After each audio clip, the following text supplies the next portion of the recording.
Excuse us for the interruption, but today is September 10th, 1919, and history has been made. The Treaty of St Germain has just been signed at a location just outside of Paris by the victors of World War I. I'm Sasha. And I'm Nisha. And this is Rabbit 4 News. Joining us today, we have Eli on the scene of the event. It's September 10th, 1999, and the Treaty of St Germain has just been declared by the Allies of World War I. This treaty contains the Covenant of League of Nations, and therefore the United States has not ratified this treaty. This treaty also declares the Austro-Hungarian Empire to be dissolved. Therefore, the new Republic of Austria has been created. Austria must now reform their government quickly and effectively because Austria has huge debt from the long, aggravating war.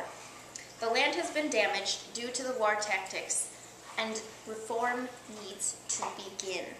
The people of Austria need someone to depend on in this time of change, and order needs to be reinstilled, especially since the troops are returning from war. Thank you, Eli. And now that the Austro-Hungarian Empire has been diminished, the new Republic of Austria has emerged. Along with this, the independence of Hungary, Czechoslovakia, Yugoslavia, and Poland have all been recognized, as well as the Dalmatian Islands being given to Italy and Bukovina given to Romania.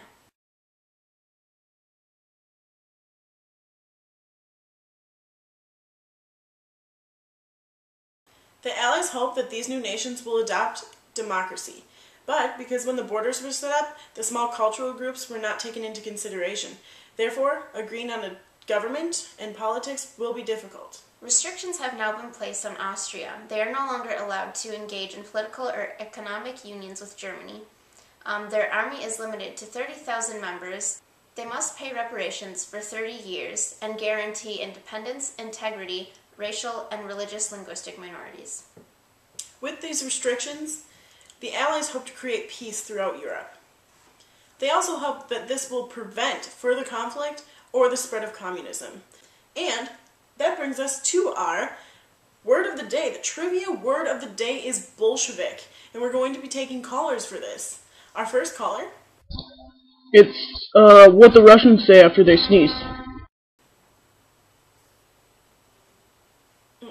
Sorry, that is incorrect. Next caller? There's nobody there. Let's get somebody else on the line. Is it the communist group in Russia? Yes, correct. Very, very right. As stated, the Bolsheviks are the communist group in Russia that the Allies are trying to stop. In hopes to prevent the spread of Bolshevism, these small countries were created. That way they could prove to be a buffer against Bolshevism in Russia. As stated in Woodrow Wilson's 14 points, self-determination is important. However, self-determination is going to be hard for these countries to settle upon because of the small ethnical and cultural groups within the borders. Therefore, deciding on a specific political approach or government is going to be difficult. To help us see what this treaty will do for us in the future, we have asked Betty Jetson to come back from the future to tell us exactly what the implications of this was. Hello. Self-determination was not as successful as intended because of the small ethnic groups within the borders. The reparations that were put on Austria were not met because after World War I, their economic stability was not good.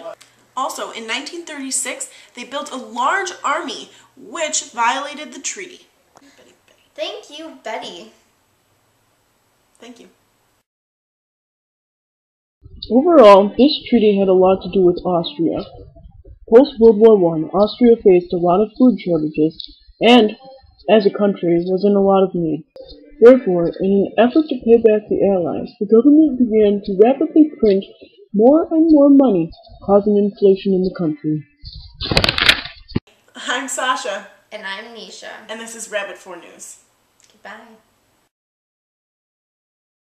Self-determination was not as successful as successful.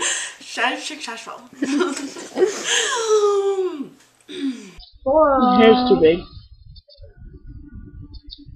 To become democratic. Not democratic. Just say?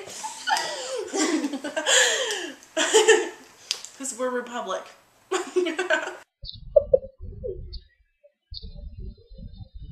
Come on, we can just Make keep your going. mouth lower. Of the many cultural groups.